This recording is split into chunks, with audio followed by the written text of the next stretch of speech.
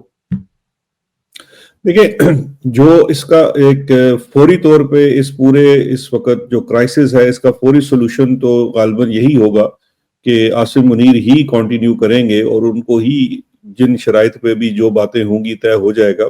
لیکن اس کا ایک اور تناظر ہے. دیکھیے، ایک چیز تو بڑی واضح ہوتی ہے کہ اس وقت جو ایک امپاس آیا ہوا ہے نئی آئینی ترمیم کو لے کر، اس سے ایک چیز بالکل واضح ہو جاتی ہے کہ یہ جو آئینی ترمیم ہے، یہ چلے ایک ہوتا ہے نا کہ آپ نے کوئی کنسنسس پیدا کیا ہو آئینی ترمیم سے پہلے، کوئی کنسلٹیشن کی ہو، نہ اتحادیوں سے کیا گیا، نہ پارلیمان سے کیا گیا، نہ ایون وزارت قانون سے کیا گیا. یہ جو آئینی ترمیم ہے اس کا مسودہ آپ سمجھیے کہ بس 2-3 لوگوں نے مل کر بیٹھ کر بنایا. وہ پتہ نہیں اب چیٹ جی پی ٹی سے بنایا یا کہاں سے بیٹھ کر بنایا، خیر وہ بنا کر انہوں نے لاگو تو کر دیا. اب اس وقت جو بات بحث ہو رہی نا، دیکھیں اتنی تو میں نہیں سمجھتا کہ کسی کے اندر پسلی ہے کہ جس بندے کے ہاتھ میں 111 بریگیڈ ہو اس کے سامنے بیٹھ کر کہے کہ نہیں پہلے یہ کرو تو میں وہ کروں گا. ایسے نہیں ہوتا. وہ بیچ میں جو چیزیں کھڑی کی جا رہی ہیں وہ کچھ سوالات ہیں، وہ ویسے واقعی وہ قانونی طور پر سوال بنتے ہیں، کیونکہ ایک سوال جو ہے وہ انٹر سروسز بھی پیدا ہو رہا ہے کہ جناب یہ آپ نے لکھ چھوڑا. اب ہم منظر کشی کر سکتے ہیں کہ میاں صاحب کہتے ہیں کہ جناب جان کی امان پائیں تو عاصم منیر صاحب آپ ہی ہیں ہمارے سی ڈی ایف اور چیف آف آرمی صاحب، لیکن اب یہ جو آپ نے بیچ میں تا عمر چیز ڈال دی ہے، کل جب اللہ نہ کرے آپ نہیں ہوں گے تو اب ہمیشہ ادھر سے آئے گا. یہ ایئر فورس والے کہتے ہیں کہ جہاز تو ہم نے گرائے تھے. چلیں ٹھیک ہے کہ آپ نے ہمارے جہاز گرانے کا کریڈٹ آپ نے لے لیا، لیکن یار کل کیا یہ نہیں ہو سکتا کہ کمانڈر آف ڈیفنس فورسز کوئی ایئر فورس کا بن جائے یا کوئی نیوی کا بن جائے؟ تو یہ ایک سوال ہے. اچھا، دوسرا سوال یہ ہے کہ یہ جو ایک چیز بن گئی ہے کنکرنٹ پوسٹ کی چیف آف آرمی سٹاف اور سی ڈی ایف کی، اب یہ جو ڈال دی ہے اس کے بعد تو ہر جو آرمی کا چیف آئے گا وہ پہلے ایک جنگ لڑے گا، جنگ لڑ کے وہی والی بات ہوگی. تو یہ چیزیں پریکٹیکل نہیں ہیں. پھر وہ 3-5 کی ہم نے آپ کے پچھلے پروگرام میں بھی آج سے 3-4 دن پہلے میں نے یہ پوری ڈسکشن آپ کے ساتھ کی تھی کہ اگر ان کی پرانی تشریح مان لی جائے تو ایک عہدہ ان کے پاس ہے 2022 سے لے کر 27 تک اور دوسرا عہدہ ان کے پاس 30 تک ہے. تو پھر یہ تو سانپ سیڑھی کا کھیل چلتا رہے گا. پھر اس سب چیزوں کے اندر جو سب سے بڑی بات ہے وہ ہے گارنٹیز کی اور شیورٹیز کی.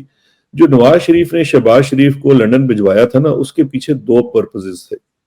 ایک پرپز تو یہ تھا کہ شہباز شریف وہ والی مطلب سمجھیں کہ چیز ہے کہ انہوں نے کہا یہ ادھر ہوا تو اس کو ہاتھ پکڑ کے دستخط ہی نہ کرا لیں اس سے، تو اس لیے اس کو تو چلو باہر نکالو نا. لیکن اس کا دوسرا جو ہے نا بڑا اہم حصہ وہ تھا جس کی طرف عمران ریاض بات کر رہے ہیں کہ دیکھیے جب یہ گارنٹیز اور شیورٹیز کی بات کرتے ہیں نا تو ان کے سٹیکس جو 2 ایگزائلز میں رہنے کے بعد پاکستان سے باہر بہت زیادہ ہیں. اس وقت میاں صاحب کا ٹرسٹ جو لیول ہے نا آپ کی فوج کے ساتھ اور فوج کا میاں صاحب کے ساتھ مائنس ہے، 0 بھی نہیں ہے، مائنس ہے. تو لہٰذا وہ جو بھی قدم اٹھاتے ہیں نا، جو عملی قدم ہوتا ہے جس کے اندر کوئی آپ سمجھیے کہ آگے کی ڈائریکشن نکلتی ہے، اس کے اندر ہمیشہ عالمی پلیئرز جو ہیں وہ گارنٹور بنتے ہیں، شیورٹی دیکھتے ہیں. کیونکہ میاں صاحب نے جب بھی سینگ پھنسائے ان کو یہاں سے باہر لے کر کوئی باہر کی جو ہے نا وہ فورس گئی ہے. عمران خان تو دیکھ لینا جس کا جینا مرنا ادھر ہے، وہ تو جیل میں بیٹھا ہوا ہے، اس کو تو نہ کوئی باہر کا بندہ لینے آیا ہے نہ وہ جاتا ہے کسی کے ساتھ. لیکن نواز شریف جو ہیں ان کی تو تمام کی تمام جو چیزیں ہیں، ان کا ہیڈ کوارٹر جاتی عمرہ نہیں ہے، وہ ان کا ایک کیمپ آفس ہے. ہیڈ کوارٹر ان کا لندن ہے اور لندن میں ہی بیٹھ کر تمام چیزیں کی جاتی ہیں. تو شہباز شریف جو 5-7 دن لندن بیٹھا ہوا تھا، کسی سے آفیشیل میٹنگ نہیں تھی، کچھ نہیں تھی، وہ دراصل وہی جو عالمی پلیئرز ہیں ان کی جانب سے جو شیورٹی والا کام ہے کہ ٹھیک ہے جب ہم اپنی جان مال ہر چیز ان کے ہاتھ میں فیلڈ مارشل صاحب کے ہاتھ میں دیں گے تو کیا ہو جائے گا. اچھا، دوسری طرف یہ بھی ایشو چل رہا ہے فوج کے اندر کہ وہاں پر جو یہ جو پوسٹ نئی کریٹ ہوئی ہے، ایک تو انٹر سروسز بڑا ایشو آ رہا ہے، دوسرا ود ان سروس یعنی کہ آرمی کی سروس کے اندر بھی جو ہے نا، کیونکہ دیکھیے وہاں پر بھی جو ایک وہ آپ نے فساد رکھا ہوا تھا میرٹ کا، اس کی اب اتنی دھجیاں اڑنا شروع ہو چکی ہیں، اتنی زیادہ وہاں پہ فیوریٹزم ہو رہی ہے کہ جونیئر موسٹ جرنیلوں کو بڑے بڑے عہدے دیے جانے کی بات ہو رہی ہے، آؤٹ آف ٹرن پروموشنز کی بات ہو رہی ہے، آؤٹ آف ٹرن بورڈز بنائے جانے کی بات ہو رہی ہے. ان تمام چیزوں کو لے کر بھی بہت زیادہ ریزرویشنز ہیں. اچھا اس کے ساتھ ایک اور پہلو بھی جوڑ لیں تو پھر یہ آپ کے پاس پوری تصویر واضح ہو جائے گی. ایک اور کریکٹر ہیں ماضی کے جن کا اگر ہم یہاں ذکر نہیں کریں گے تو آج کے سیناریو میں یہ جو میس کریٹ ہوا ہے نا, اس شخص کا نام اگر آپ نہیں لیں گے تو وہ بھی زیادتی ہوگی حالات کے واقعات کے ساتھ, اور وہ نام ہے سابق D G I S I Nadeem Anjum کا. اب جو ندیم انجم صاحب کا کردار ہے, ان کا جو زیادہ وقت گزرنا ذاتی عمرہ میں ہے, جو ان کی وہ جو بھی تعلیقی سروس ہے وہ مریم صاحبہ کو بھی دیتے ہیں اور نواز شریف صاحب کو بھی دیتے ہیں, اور ان کا تسلسل کے ساتھ جاتی عمرہ اور ود ان فوج رابطہ ہے. اب مجھے ایک لمحے کے لیے بتائیے کہ ٹھیک ہے جی, جنرل فیض کے اوپر آپ کے بہت سارے الزامات, بظاہر تو آپ نے ان کے اوپر الزامات لگائے نا کہ کرپشن کے جو بھی تھے, ٹھیک ہے, آپ نے ان کا کورٹ مارشل کیا, اس کے ساتھ ساتھ آپ نے پبلک میں نیریٹو بھیجا جی کہ وہ فوج کے اندر بڑی کوئی ایک قسم کی کوئی چیز ڈال رہے تھے. جی جی جی. اب ایسا ہی تمام منظر نامہ, اب میرا سوال ہے نا فیلڈ مارشل صاحب سے, کیا ایسا منظر نامہ ندیم انجم صاحب کے بارے میں نہیں آ گیا؟ میں نے تو آج ان کو ایک مفت مشورہ بھی دیا ہے کہ میں نے کہا جی ارشد شریف کی والدہ کا ایک اپلیکیشن پڑی ہوئی ہے, آج بھی غالباً سپریم کورٹ میں ایف سی سی میں کیس لگا تھا, آپ کیوں نہیں, آپ تو نہیں مطلب ایز سچ جو فیلڈ مارشل صاحب ہیں وہ تو نامینیٹڈ نہیں ہے نا اس اپلیکیشن کے اندر, لیکن باقی اشخاص جو آج بہت اہم کردار ادا کر رہے ہیں اس پورے سیناریو کے اندر, وہ نامینیٹڈ ہیں اس درخواست کے اندر. کیوں نہیں آپ اپنا چھوڑتے کھلا کہ جناب کر لیں, دیکھ لیں کیا ہوتا ہے, تو آپ کا تو بہت سارا راستہ صاف ہو جائے گا. تو ان کے کریکٹر کو لے کر بھی اس وقت بہت زیادہ سوالیہ نشان ہے اور ڈسٹرسٹ اتنی ہو چکی ہے. ویسے تو اب قصہ ماضی ہو چکا, اسد عمر صاحب کی آج ایک ٹویٹ بڑی معنی خیز تھی کہ جی سپٹمبر 2021 میں جب ٹی جی آئی ایس آئی کے اس وقت ندیم انجم کی جو اپوائنٹمنٹ تھی اس جی جو چیزیں تھی, ٹھیک ہے 6 مہینے ہم نے اگلے نکال لیے, لیکن دراڑ تو آ چکی تھی. خیر میں نے اس پہ میں نے بھی کامنٹ کیا کہ دراڑ تو بہت پہلے آ چکی تھی, لیکن یہاں پر جو اس وقت دراڑ آ چکی ہے یہ اب بھرنے والی نہیں ہے. یہ اب ایسا نہیں ہو سکتا کہ اگر اب لیٹ سپوز نوٹیفیکیشن ہو بھی جاتا ہے تو اگلے 6 مہینے شیر و سکم گزریں گے, ایسا نہیں ہوگا. things will change and either side will fall. جناب عمران بھائی, یہ باتیں جو کی جا رہی ہیں دراڑ, کیونکہ نوٹیفیکیشن ہو تب بھی, اگر نہیں ہو تب بھی, کیونکہ جو فیصل واڈا صاحب بتا رہے ہیں اور جو کہا جا رہا ہے اس کے اکارڈنگلی تو نوٹیفیکیشن تو کہتے ہیں ہو جائے گا, لیکن ابھی بھی دانا صاحب کو میں سن رہا تھا, وہ کہتے ہیں کہ 4-5 دنوں میں ہو جانا چاہیے. اس وقت تک جب ہم بات کر رہے ہیں ابھی بھی سمری موو نہیں ہوئی, اور وزیر دفاع ہیں خواجہ آصف صاحب, کیونکہ وہ کہتے ہیں تنازع پھر وہی شروع ہے, اس وقت بھی لڑائی وہی چل رہی ہے کہ آپ سمری بھیجیں, وزارت دفاع کی طرف سے سمری آئے پورے پینل کی, اس میں پھر پرائم منسٹر اپنا اختیار استعمال کر کے کریں گے جو انڈرسٹینڈنگ کے ساتھ. لیکن دوسری طرف سے یہ کہتے ہیں کہ ایسی کوئی سمری موو نہیں ہوگی, بلکہ آپ جو ہم آپ کو کہہ رہے ہیں بس اس کے اکارڈنگلی آپ کر دیں. یہ بھی تنازع چل رہا ہے, اسی لیے پچھلے دنوں ایک ڈائیورٹ کیا گیا, بھی آج خواجہ صاحب بھی آج سمری پہ نہیں بولے, نوٹیفیکیشن پہ نہیں بولے, بلکہ وہ نورین نیازی صاحبہ نے جو انٹرویو دیا اپنے بھائی کے لیے انڈین ٹیلی ویژن چینلز کو, اس پہ آج انہوں نے دوبارہ ٹویٹ کیا ہے. تو عمران بھائی آپ ذرا بتائیے گا, خاص طور پہ نواز شریف صاحب, یہ آپ سمجھتے ہیں کہ نواز شریف صاحب اینڈ کمپنی آل شریف سارے کے سارے قابو میں آ چکے ہیں؟ صابر بھائی یہ بڑا انٹرسٹنگ سینیریو ہے, اس کا ایک حصہ ہم نے پہلے بھی ڈسکس کیا. دیکھیں آج نا ایک بڑا مزیدار میں دیکھ رہا تھا, ایک آپ نے سروے کیا ہوا ہے اور ایک رضوان غلزی صاحب ہیں ہمارے اسلام آباد میں, انہوں نے سروے کیا ہوا ہے. جی آپ نے سروے کیا ہوا ہے غالباً یہ کہ عاصم منیر کو کنٹینیو کرنا چاہیے یا نہیں کرنا چاہیے. ہاں جی, وہ ابھی تک جو ریزلٹ ہے 90% سے زیادہ لوگ یہ کہہ رہے ہیں کہ عاصم منیر صاحب کو ریٹائر ہونا چاہیے اور نیا جرنیل آنا چاہیے. تو یہ بڑی کلیئرٹی ہے پاکستان کی عوام میں. سیاستدان جب کوئی فیصلہ کرتا ہے نا تو وہ چاہے کوئی بھی اس کے دماغ میں چیز چل رہی ہو, ڈیل چل رہی ہو, وہ عوام والا فیکٹر جو ہے نا اس کو نظر انداز نہیں کر سکتا. رضوان صاحب نے جو کیا ہے نا, انہوں نے کہا جی کہ اگر پھڈا ہو جاتا ہے اسٹیبلشمنٹ میں اور نون لیگ میں یا سیاستدانوں میں, تو پی ٹی آئی کس کا ساتھ دے گی؟ 70% سے زیادہ لوگ کہہ رہے ہیں کہ ہم ساتھ کھڑے ہو جائیں گے جا کے سیاستدانوں کے. اسٹیبلشمنٹ کی بیچاری کی اتنی پتلی حالت ہے. یہ اس وقت ان کی صورتحال ہے. اس وقت دیکھیں میرا نہیں خیال کہ اسٹیبلشمنٹ کو لڑائی سوٹ کرتی ہے. عاصم منیر صاحب اس وقت بہت کمزور پوزیشن میں ہیں, اور یہ جو فیصل واڈا صاحب کی بڑکیں ہیں یہ وہ بتا رہی ہیں. جو بات محسن نقوی صاحب نے کی ہے وہ بھی یہ بتا رہی ہے. دیکھیں میں جس کے ہاتھ میں بندوق ہوتی ہے نا, وہ جیسے ہی کمزور محسوس کرتا ہے اپنے آپ کو وہ بندوق چلا دیتا ہے. یہ جو ہم جرنلسٹ ہیں نا, ہمارا بڑا حوصلہ ہوتا ہے. یہ جو سیاستدان لوگ ہیں نا, ان کا بہت بڑا حوصلہ ہوتا ہے. یہ بہت بڑی بڑی چیزیں اپنے اوپر ابزارو کر لیتے ہیں, بہت بڑے بڑے جھٹکے سہ لیتے ہیں. لیکن یہ جو ڈکٹیٹر ہوتا ہے نا, یا کوئی آدمی جو ہتھیار پہ بھروسہ کرتا ہے, وہ آدمی کسی بھی جھٹکے کو ابزارو نہیں کر سکتا. جو تکلیف عمران خان دیکھ رہا ہے وہ اس کے 5 دن بھی نہیں دیکھ سکتا کوئی جرنیل, اس سے ہوگا ہی نہیں. آپ اس کو ڈالیں گے. جنرل مشرف آپ کو یاد نہیں ہے کہ اپنے آپ کو وہ کمانڈو کہتے تھے, اور ایس ایس جی کمانڈو تھے باقاعدہ, لیکن انہوں نے برداشت نہیں کیا. جیسے ہی ان کو لے کر گئے عدالت کی جانب, انہیں پتا تھا کہ آج میں پکڑا جاؤں گا, تو وہ وہاں سے اسپتال چلے گئے, پھر پاکستان سے باہر چلے گئے. تو یہ سیاستدانوں کا حوصلہ بہت بڑا ہوتا ہے. آج بھی میاں نواز شریف صاحب کے پاس یہ موقع ہے, میاں صاحب کے پاس یہ موقع ہے کہ وہ ایک فیصلہ صحیح نیت کے ساتھ درست ڈائریکشن میں بھی کر لیں. میاں صاحب نے ہمیشہ ذاتی فائدوں کے لیے جرنیلوں سے پنگے لیے ہیں.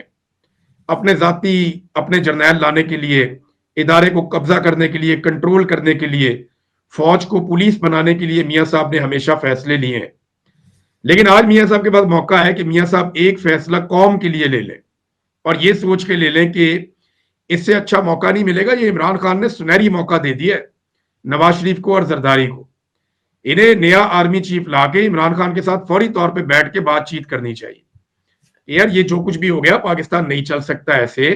معیشت ہے, دہشت گردی ہے, فارن پالیسی ہے, افغانستان کے ساتھ بدترین تعلقات ہیں, انڈیا کے ساتھ ایک جھگڑا ہو چکا ہے, دوسرا ہمارے دروازے پہ دستک دے رہا ہے, بے روزگاری آ گئی ہے, کوئی چیز سنبھل نہیں رہی پاکستان میں, مہنگائی کا ایک طوفان ہے, عالمی سطح پہ سچویشن کہاں جا رہی ہے, ہم کہاں کھڑے ہیں, پاکستان چھوڑ چھوڑ کے بھاگ رہے ہیں. ان ساری چیزوں میں قوم کو اعتماد چاہیے. اور یاد رکھیے گا, 1000 جرنیل مل کر 1000 لوگوں کو اعتماد نہیں دے سکتے, لیکن 4 سیاستدان مل کر 25-26 کروڑ پاکستانیوں کو اعتماد دے سکتے ہیں. یہ ہے سیاستدان کی طاقت. یہ آپ کو پسند آئے بات یا آپ کو پسند نہ ہے, یہ ریئلٹی ہے. لیڈر ہی لیڈ کر سکتا ہے. میاں صاحب کو یہاں موقع ہے ان کے پاس کہ عمران خان صاحب کی بمپر آفر. اب عمران خان نے جیل سے یہ تو نہیں کہنا کہ نواز شریف صاحب یہ کر دو. اب جیل سے جو پیغام آ سکتا تھا وہ کل آپ ساروں نے پڑھ لیا, سب نے دیکھ بھی لیا. عمران خان نے فری ہینڈ دیا میاں صاحب کو, میاں صاحب مارو, رڑتی گیند آ رہی ہے, مارو شاٹ, آپ کو موقع دے رہا ہوں, میں ہیرو بن جاؤ, نکل آؤ اس بھمر کے اندر سے. میاں صاحب کو موقع دیا. لیکن ایک بات میں آپ کو بتاؤں, میاں صاحب کا ٹریک ریکارڈ دیکھتے ہوئے مجھے نہیں لگتا کہ میاں صاحب یہ فیصلہ کر پائیں گے. میاں صاحب اس بھمر سے نہیں نکلیں گے, اور یاد رکھیے گا اس کے بعد کوئی میاں صاحب کو نکال بھی نہیں سکے گا. یہ بات بالکل صحیح ہے کہ اصل میں یہ لڑائی جو لڑ رہے ہیں میاں صاحب اور دوسری جانب جناب عاصم منیر صاحب, یہ کوئی قومی مفاد میں تو لڑائی لڑی نہیں جا رہی, یہ تو ہے خالصتاً ذاتی مفاد میں. نواز شریف صاحب کو یہ دکھ ہے کہ میں نے جنرل عاصم منیر صاحب کو بنایا لندن ایگریمنٹ کے تحت, مجھے وزیر اعظم بننا تھا, چوتھی بار مجھے وزیر اعظم نہیں بنایا. مریم صاحبہ کو یہ دکھ ہے کہ مجھے پنجاب کی وزارت اعلیٰ تو دے دی جعلی فارم 47 کے تحت, لیکن آئی جی تک میری بات کوئی نہیں سنتا, چیف سیکرٹری میرے کنٹرول میں نہیں ہے, ساری خبریں رپورٹ ہوتی ہیں, ادھر سے واٹس ایپ آتے ہیں, ادھر سے میسج آتے ہیں. میں تو بے اختیار قسم کی وزیر اعلیٰ ہوں, وہ اندر خانے جو بیٹھ کے باتیں کرتے ہیں. محسن نقوی صاحب کو ابھی تک انہوں نے ہماری جان نہیں چھڑوائی, زرداری صاحب سے ابھی تک ہماری جان نہیں چھڑوائی, گورنر پنجاب پیپلز پارٹی کا لا کے بٹھا دیا, governor Khyber Pakhtunkhwa Peoples party کے پاس ہے, ایوان صدر ان کو دے دیا, بلوچستان کی گورنمنٹ دے دی, آزاد کشمیر کی گورنمنٹ دے دی. تو یہ جو میاں صاحب کہتے ہیں کہ بھائی میں نے آپ کو بنایا تھا تو آپ نے مجھے بنانا تھا, تو لڑائی تو بنیادی طور پر یہ ہے. اس کے بعد اب جو فیلڈ مارشل جو ہیں وہ اس لیے سارا کچھ کر رہے تھے کہ جناب انہوں نے آگے بڑھنا تھا, 26ویں غیر آئینی ترمیم, 27ویں غیر آئینی ترمیم. اب وہ کہتے ہیں میں ہی سب کچھ ہوں. تو دونوں کی اگر آپ دیکھیں بیس اور دونوں کی اپروچ, میاں صاحب کی بھی ہے کہ انہوں نے بھی ایک پہلے کوشش کی تھی آج سے کئی سال پہلے, امیر المومنین بننے کی, اور جنرل صاحب بھی یہی کوشش کر رہے ہیں امیر المومنین بننے کی, اور وہ کہتے ہیں کہ جناب بس میرے علاوہ کون ہو سکتا ہے. تو شہزاد اکبر صاحب یہ بتائیے گا کہ یہ ساری باتیں موجود ہیں اپنی جگہ پہ, ہے تو ذاتی مفاد کا سودا, ذاتی مفاد کے علاوہ تو کوئی اور نہیں ہے. جو بات عمران بھائی نے کی ہے, ہم نے پہلے بھی ایک دفعہ اشارہ کیا تھا, یہ سارا ایک دن میں کرائسس ختم ہو سکتا ہے. پہلے 5 جو سینئر موسٹ جرنیل ہیں ان کی سمری بھیجی جائے, ان میں سے چیف آف ڈیفنس کو لگایا جائے, آرمی چیف بنایا جائے, vice chief of army staff بنایا جائے, اسپیشل فورسز کا کمانڈر بنایا جائے, اور ان کو کیا وہ بغیر پڑھے لکھے, بغیر کسی تجربے کے لیفٹیننٹ جنرل اور اس سینئر موسٹ عہدوں پر پہنچے ہیں. ایک سوال میں بھی کر دوں, میں ایک جی سوال کر دوں شہزاد اکبر صاحب. شہزاد اکبر صاحب ایک چیز میں اور نوٹ کر رہا ہوں, میں یہ دیکھ رہا ہوں کہ دیکھیں ہمارے آپریشنل کمانڈرز بہت سارے ہیں پاکستان میں. کوئی وانا میں لڑ رہا ہے, کوئی بیچارہ کی دہشت گردی کے خلاف لڑائی کر رہا ہے, کوئی بارڈر پہ ڈیوٹی کر رہا ہے, ہمارے بڑے سینئر آفیسرز ہیں. لیکن تاثر یہ بن رہا ہے کہ وہ پریورٹی میں نہیں آ رہے کہیں بھی. پریورٹی میں وہ لوگ آ رہے ہیں جو لوگ مخصوص قسم کی سیاسی خدمات سر انجام دے رہے ہیں ادارے میں. یہ چیز کتنی خطرناک ہے. یعنی ہمیں ایسا محسوس ہونا شروع ہو گیا کہ اب آگے بڑھنے کا کرائٹیریا یہ ہے کہ آپ پی ٹی آئی پہ کتنا ظلم کرتے ہیں, یا چلیں جو آپ کی قیادت کہہ رہی ہے اس مخصوص پولیٹیکل پارٹی کو کچلنے میں, یا قیادت کے اپنے ذاتی مفادات کے لیے آپ کس لیول تک جاتے ہیں. یہ چیز آپ کو بہتر جگہ پہ, یعنی یہاں پہ جو سیکٹر کمانڈر ہیں ہمارے, اسپیشلی جو ادھر والے ہیں اسلام آباد والے ہیں اور غالباً کراچی والے بھی, اب ان کو اتنا لمبا ٹائم ہو گیا, اتنا ان کو لمبا ٹائم ہو گیا, 4 سال ہونے والے غالباً یا ہو گئے, یہ اپنی جگہ سے ہلے بھی نہیں.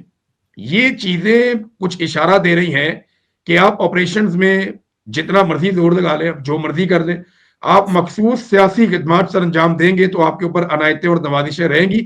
یہ پہلے تھا نہیں ایسا.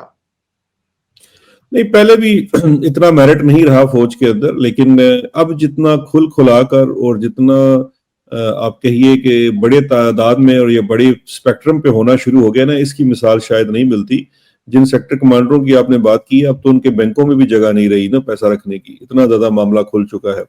دوسری چیز یہ ہے کہ یہ دیکھیے, یہ تو آپ نے بات بالکل درست کی کہ اس وقت جو میرٹ ہے نا وہ یہ ہے کہ اگر آپ اس کو یہ دیکھیے تو جو کور کمانڈر لاہور کے ساتھ کیا گیا, جو ظلم اس بندے کے ساتھ کیا گیا, اس کا مجھے بتائیے نا کہ کیا قصور تھا اس کا, لیکن اس کے بعد اس کے ساتھ کیا سلوک کیا گیا. اور اس وقت آپ فوج کے اندر ایک اور بحث بھی جاری ہے نا کہ اس وقت جو پروفیشنل سولجرز ہیں ان کو تو سائیڈ لائن کیا جا رہا ہے, اور او ٹی ایس کے لوگوں کو, ایک ہینڈ پکڈ لوگوں کو پروموٹ کیا جا رہا ہے. یہ بحث بھی اپنی جگہ جاری ہے.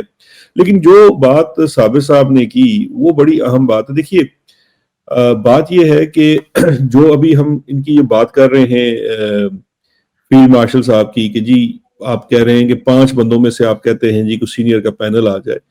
مسئلہ یہ ہے کہ جو گند نواز شریف صاحب کر چکے ہیں آئین کے ساتھ, جو کھلواڑ کر چکے ہیں 27ویں آئینی ترمیم میں, اس میں انہوں نے اپنے لیے یہ راستہ بھی تقریباً بند کر لیا ہے. کیونکہ 27ویں آئینی ترمیم میں یہ نہیں لکھا کہ آپ نے میرٹ کے اوپر کچھ لگانا ہے, اس میں آپ نے لکھا ہے کہ ایک بندہ جو ادھر ٹینچ باٹے میں رہتا ہوگا, اس کا نام این سے شروع ہوتا ہوگا, اس نے انڈیا سے جنگ جیتی ہوگی, 7-6 جہاز گرائے ہوں گے, وہ سی ڈی ایف بنے گا, اور پھر وہ بتائے گا کہ چیف آف آرمی سٹاف کون بنے گا, اور پھر وہ دونوں عہدے کنکرنٹ رکھے گا.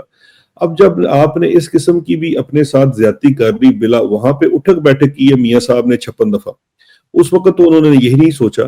اب مجھے بتائیے, اپنے لیے آپ نے نفرت عمران میں اتنا زیادہ عذاب اکٹھا کر لیا ہے, اتنا زیادہ عذاب اکٹھا کر لیا ہے کہ ابھی آپ اس میں سے نکل نہیں پا رہے, اور ابھی آپ اس وقت شورٹیاں مانگتے پھر رہے ہیں کہ جناب جب ہم الٹیمیٹ ڈنڈا آپ کے ہاتھ میں وہ جو ہے نا پکڑا دیں گے تو کم از کم ہمیں ڈنڈا مارنے سے پہلے نا اس پہ مخمل لگا لیجئے گا.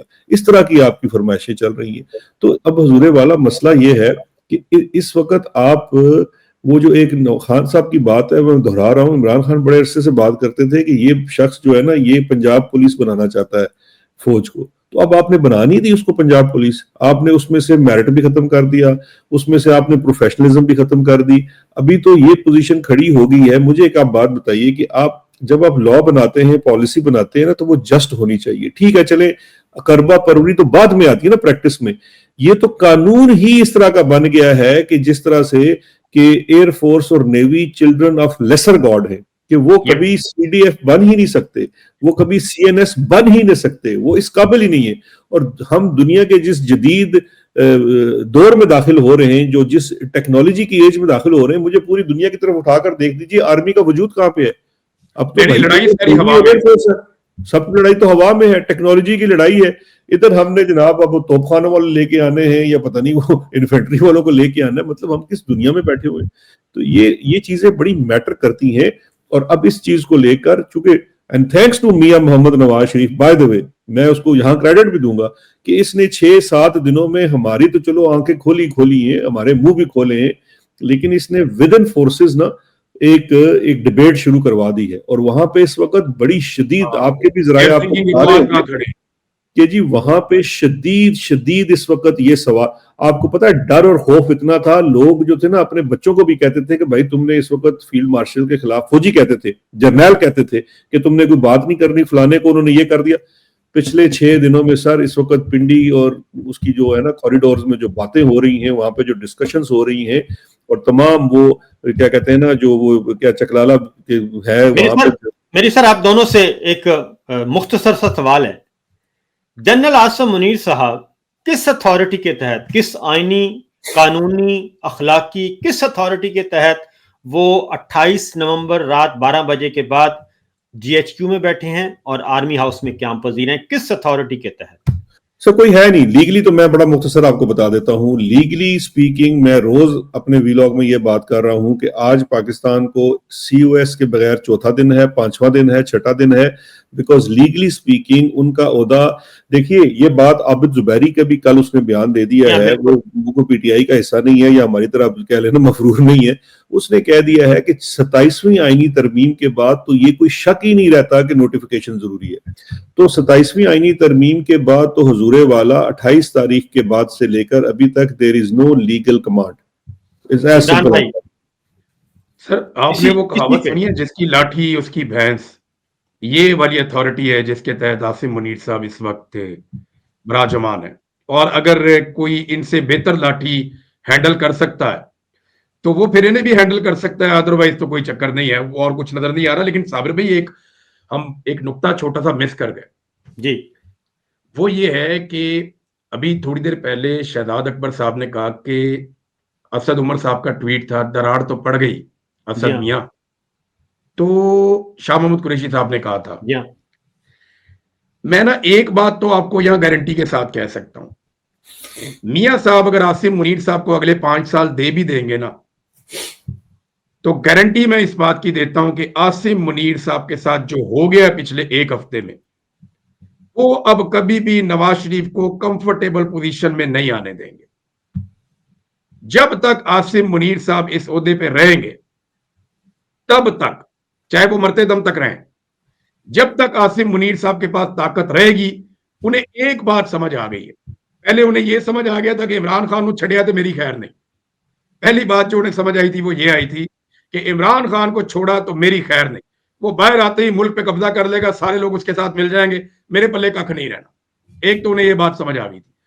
آج انہیں دوسری بات بھی سمجھ آ گئی ہے پچھلے 1 ہفتے میں کہ اگر نواز شریف کسی پوائنٹ آف ٹائم پہ کسی بھی وقت یہ آدمی کمفرٹیبل ہو گیا تو یہ ایک خطرہ ہے میرے لیے لگاتار. یہ اب نواز شریف کو دوبارہ کبھی بھی کمفرٹیبل پوزیشن میں نہیں آنے دیں گے. آج وہ رو رہے ہوں گے کہ ہم نے نواز شریف کو سادہ اکثریت کیوں لینے دی. یہ میں عمران بھائی صرف ایک چیز میں ایڈ کر دیتا ہوں کہ تھوڑا سا اس میں کر لیجئے کہ پچھلے 3 سالوں میں نواز شریف کمفرٹیبل پوزیشن میں نہیں تھا, مریم نواز اور شہباز شریف بہت کمفرٹیبل پوزیشن میں تھے. تھوڑا سا اب نواز شریف کو بھی اپنی منجی تھلے ڈانگ پھیرنی پڑے گی. اس لیے عاصم منیر صاحب کیا چاہیں گے کہ گونگے نو نہیں مارنا, گونگے دی ماں نو مارنا ہے. اب کیونکہ نواز شریف صاحب کے ساتھ تو پہلے ہی ہینڈ ہو گیا نا. ویسے میں اس پورے پروگرام میں ہی سوچ رہا سا کہ دوسری دوواں تے نا پیکا تے جڑا نواں قانون آ رہا ہے کیڑے کیڑیاں دفعات لگن گیاں.